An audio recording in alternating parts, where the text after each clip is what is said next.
ભાવના પ્રદીપ પિરાના। ભાવનાબેન, શું ઘટના ઘટી હતી તમારા ઘરે? અરે અમારા ઘરે અમે સૂતા હતા, અમને ખબર નહીં, નીચે કોઈથી બોલાચાલી થઈ હતી।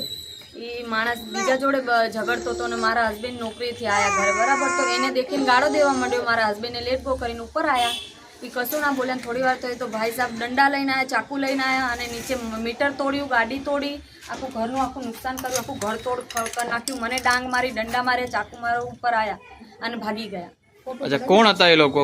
એ હતો રોશન, રિતિક, રોશન પ્રભાતભાઈ સુંદરવા, રિતિક પ્રભાતભાઈ સુંદરવા ને 3-4 જણા બીજા હતા, પણ એ મેં પાછળથી દેખ્યા ને અંધારું તો આખું મીટર તોડ નાખ્યું, તો આખું અંધારું થઈ ગયું।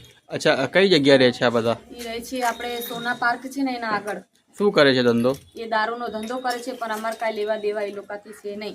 પણ એ લોકો ખબર કઈ દુશ્મની કાઢે છે અમને ખબર નથી। એ લોકો ખબર કેમ બળતરા થાય છે કે શું થાય છે એ અમને ખબર નથી, અમારા પાછળ પડી ગયા છે। તમે આની માહિતી પોલીસને આપી જ્યારે આ બધું થયું? માહિતી 4 વખત પોલીસ સ્ટેશને ગઈ, હું લખાઈને આવી કે હા હા હા કરીને લખીએ। ઓલા પોલીસવાળા સાહેબથી મળો, ઊનથી મળો, ઊનથી મળો એમ કરે છે, પણ આવતા કોઈ છે નહીં। અચ્છા, હમણાં સુધી કોઈ પોલીસ આવ્યું નથી। ઓકે, અને હોસ્પિટલમાં તમે ગયા હતા? હોસ્પિટલ શારદાબેનમાં જઈને આવી હું, સારવાર થઈ મારી, ત્યાંથી કેસ સરદારનગર ગયો ફોન, તો બી નથી આવ્યા કોઈ। ઓકે।